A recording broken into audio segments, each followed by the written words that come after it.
વિદ્યાર્થી મિત્રો, એવીપી એજ્યુકેશનની અંદર તમારું સ્વાગત છે। જે વિદ્યાર્થી મિત્રોએ ચેનલને સબસ્ક્રાઇબ ના કરી હોય તે કરી લેજો, જેથી નવા વિડીયો તમને સરળતાથી મળી રહે। આજે આપણે વિદ્યાર્થી મિત્રો ધોરણ 8માં વિજ્ઞાન અને ટેકનોલોજી વિષયમાં પાઠ 1 પાક ઉત્પાદન અને વ્યવસ્થાપન એના સ્વાધ્યાયના પ્રશ્નો જોઈશું અને શીખીશું। તો વિડીયોને ધ્યાનથી પૂરેપૂરો જોજો।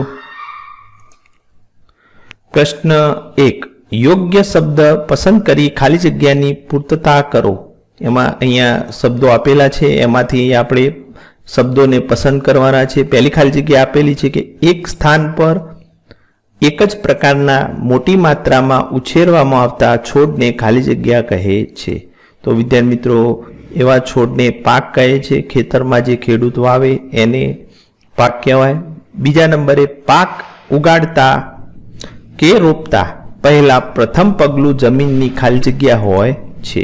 तो विद्यार्थी मित्रों, पाक कोई पण उगाड़वो होय सौथी पहला आपणे जमीननी तैयारी करवी पड़ती होय छे।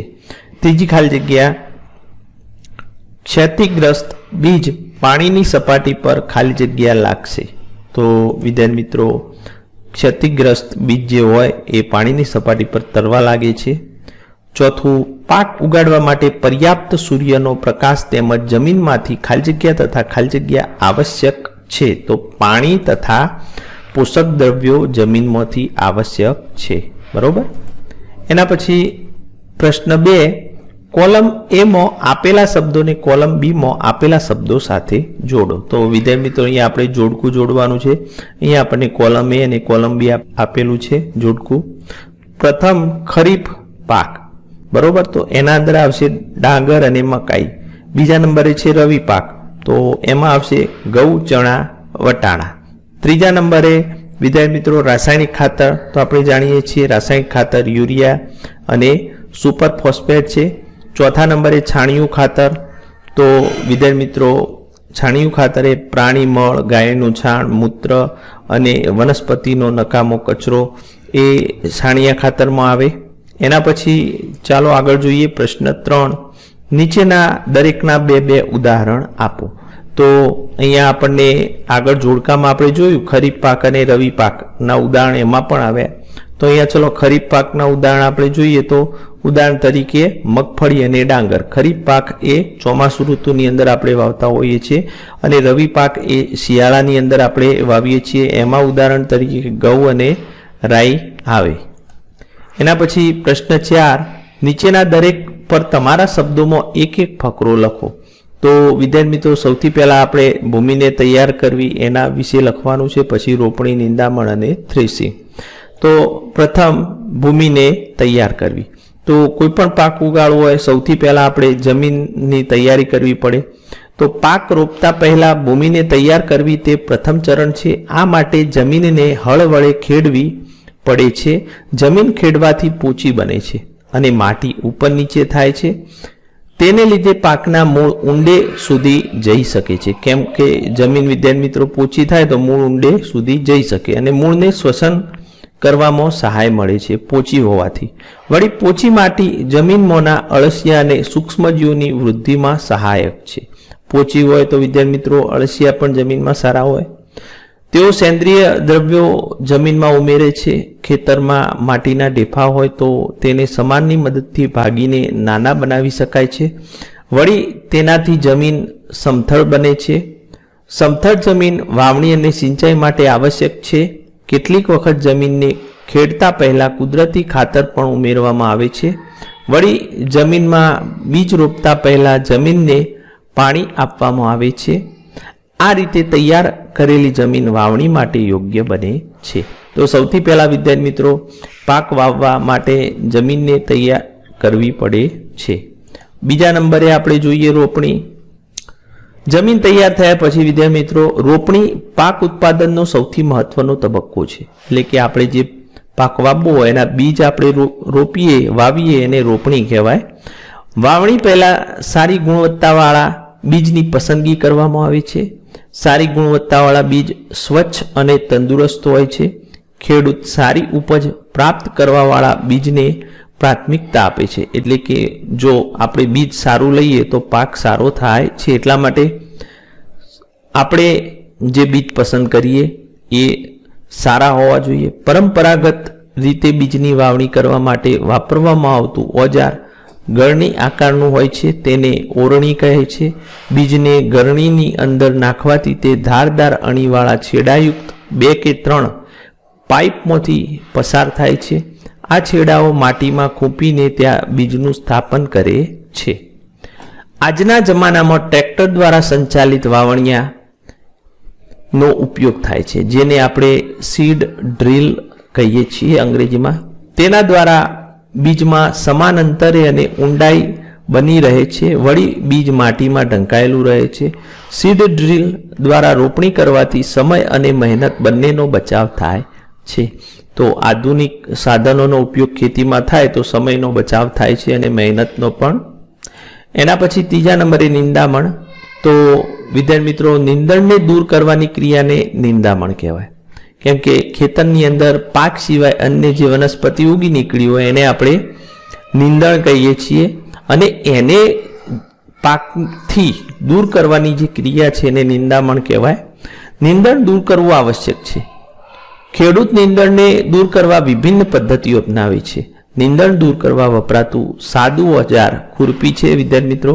તો ખુરપી વડે જે વધારાની વનસ્પતિ આપણે ખોદીને કાઢી દઈએ એને નિંદામણની ક્રિયા કહેવાય. સમયાંતરે ખુરપી વડે નિંદણને જમીનથી કાપવામાં આવે છે. કેટલીક વાર હાથ વડે નિંદણને મૂળ સહિત ઉખેડી લેવામાં આવે છે. વળી પાક ઉગાડતા પહેલા ખેતરમાં ખેડ દ્વારા નિંદણ દૂર કરવામાં સહાયતા મળે છે. એનાથી નિંદણ ઉખડી જાય છે, સુકાઈને મરી જાય છે. વિદ્યાર્થી મિત્રો, અહીંયા નિંદણ આવશે, બરોબર. એના પછી અને માટીમાં ભળી જાય છે. વાવણીયાના ઉપયોગ વખતે પણ નિંદણ દૂર થાય છે. નિંદણને કેટલાક રસાયણોની મદદથી પણ દૂર કરવામાં આવે છે. તેને નિંદણનાશક કહે છે. 2,4-D એ નિંદણનાશક છે. ખેતરમાં તેનો છંટકાવ કરવાથી નિંદણનો નાશ થાય છે. અહીંયા નિંદણ આવશે, પરંતુ મુખ્ય પાકને નુકસાન થતું નથી.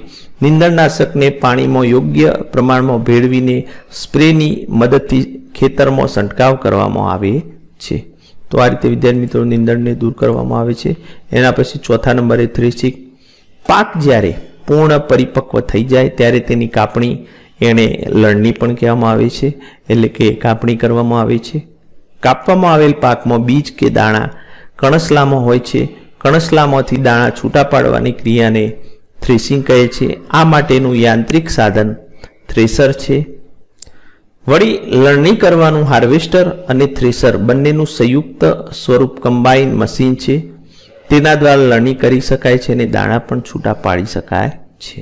તો આ રીતે થ્રેશિંગની ક્રિયા કરવામાં આવે છે. પ્રશ્ન 5, સમજાવો કે કૃત્રિમ ખાતર કઈ રીતે કુદરતી ખાતરથી અલગ છે.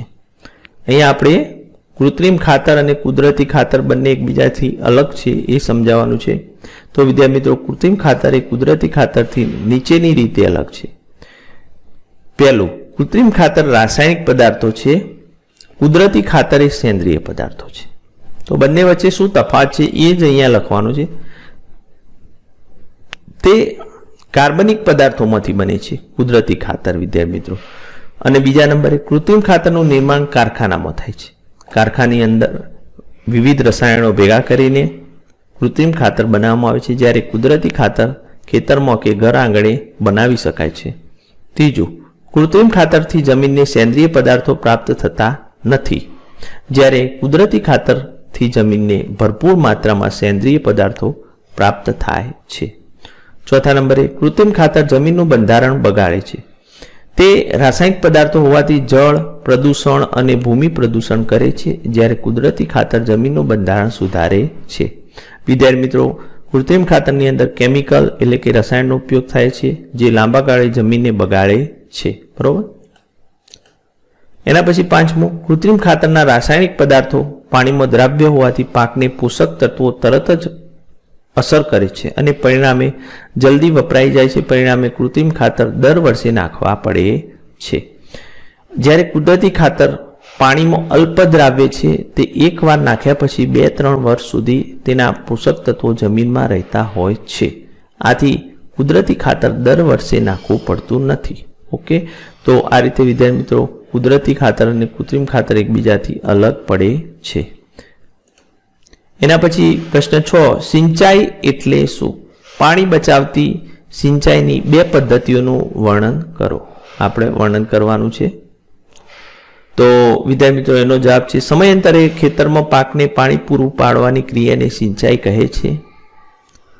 સિંચાઈનો સમય અને માત્રા દરેક પાક, જમીન અને ઋતુ મુજબ જુદા જુદા હોય છે. એટલે કે દરેક પાકને વિદ્યાર્થી મિત્રો અલગ અલગ પ્રમાણમાં પાણીની જરૂર હોય છે અને અલગ અલગ ઋતુમાં પણ પાણીની માત્રા અલગ અલગ હોય છે.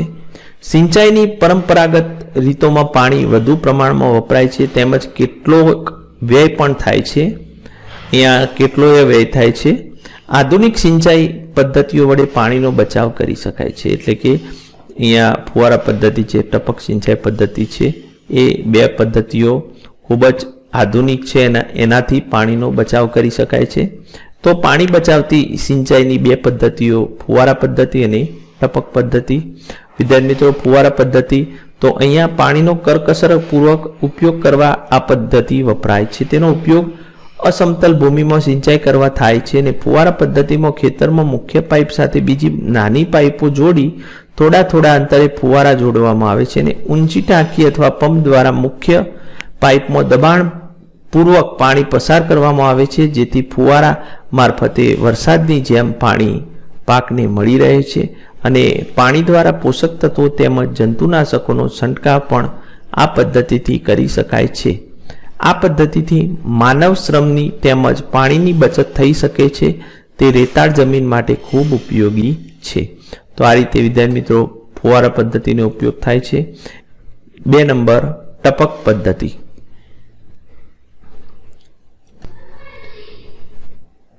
છોડને ટીપે ટીપે પાણી પૂરું પાડવાની પદ્ધતિને ટપક પદ્ધતિ કહે છે. તો ટપકા વડે પાણી છોડને મળી રહે અને ટપક પદ્ધતિ કહેવાય. તેમાં એક ઊંચી ટાંકીમાં ભરેલું પાણી અથવા પંપ દ્વારા દબાણ આપીને મુખ્ય પાઇપ દ્વારા ખેતરમાં લાવવામાં આવે છે અને મુખ્ય પાઇપને શાખાઓ અને ઉપશાખાઓ પાડી પાઇપને નિયત અંતરે પાણી જવા માટે ડ્રોપર લગાડેલા હોય છે અને ડ્રોપર બહુ થોડા પ્રમાણમાં પાણી બહાર જવા દે છે જે છોડના મૂળ પાસે ટપકે છે અને આ પદ્ધતિ પાણીની અછતવાળા પ્રદેશોમાં આશીર્વાદરૂપ છે. ફળ આપતી વનસ્પતિના બગીચા તેમજ વૃક્ષોને પાણી આપવાની આ સર્વોત્તમ પદ્ધતિ છે. તો વિદ્યાર્થી મિત્રો ટપક પદ્ધતિ વડે પણ આપણે પાણીને બચાવી શકીએ છીએ. એના પછી પ્રશ્ન 7, જો ઘઉંને ખરીફ ઋતુમાં ઉગાડવામાં આવે તો શું થશે? ચર્ચા કરો. ખરીફ ઋતુ એટલે વિદ્યાર્થી મિત્રો ચોમાસાની ઋતુ. એ વખતે જે પાક ઉગાડીએ તે. તો ઘઉંને ચોમાસાની ઋતુમાં આપણે ઉગાડીશું તો શું થશે? ઘઉં એ રવિ પાક છે. તેને સૂકું અને ઠંડુ હવામાન જોઈએ છે. જો ઘઉંને ખરીફ ઋતુ એટલે કે ચોમાસાની ઋતુમાં ઉગાડવામાં આવે તો તેને ભેજવાળું હવામાન અને વધુ વરસાદ મળે જે તેને અનુકૂળ આવે નહીં. વિદ્યાર્થી મિત્રો ઘઉંને સૂકું અને ઠંડુ હવામાન જોઈએ છે. આથી ચોમાસામાં વાવેલા ઘઉંનું ઉત્પાદન સારું થાય નહીં. વળી ઘઉંના છોડ તંદુરસ્ત રહી શકે નહીં. તેથી ઘઉંને ખરીફ ઋતુમાં ઉગાડવામાં આવતા નથી.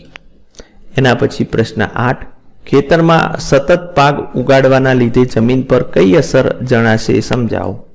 તો વિદ્યાર્થી મિત્રો ખેતરમાં સતત પાક ઉગાડવાના લીધે તેમાં પોષક તત્વો ઓછા થતા જાય છે. આથી જમીનની ફળદ્રુપતા ઘટે છે. આવી જમીનમાં પાક ઉગાડવામાં આવે તો પાક ઓછો અને નબળો પ્રાપ્ત થાય છે. બરોબર.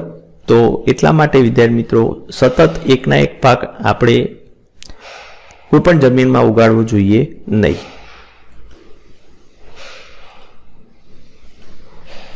એના પછી પ્રશ્ન 9, નિંદણ એટલે શું?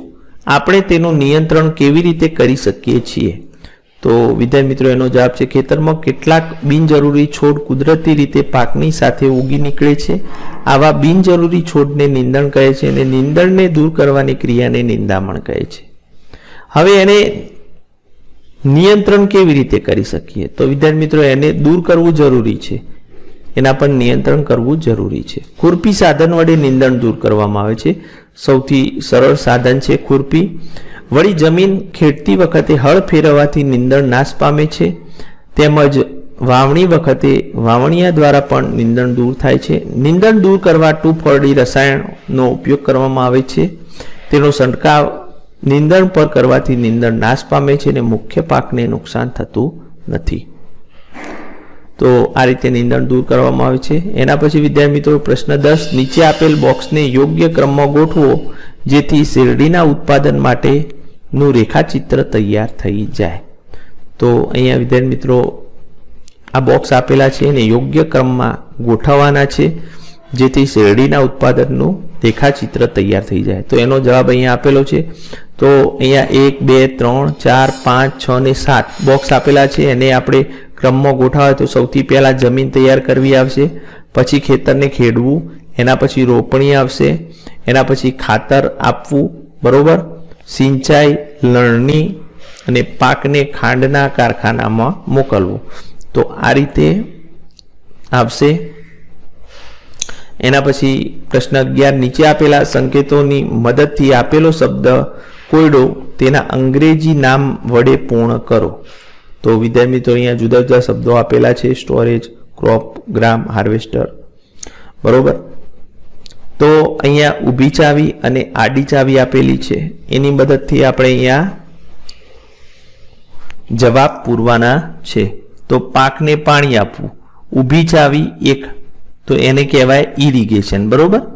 પછી એના પછી છે 2 નંબર ઊભી ચાવી. અહીંયા પાકના દાણાઓને લાંબા સમય સુધી વ્યવસ્થિત સ્થિતિમાં રાખવા એટલે કે એને સંગ્રહ કરવો, તો એને અંગ્રેજીમાં વિદ્યાર્થી મિત્રો કહેવાય સ્ટોરેજ, બરોબર. એના પછી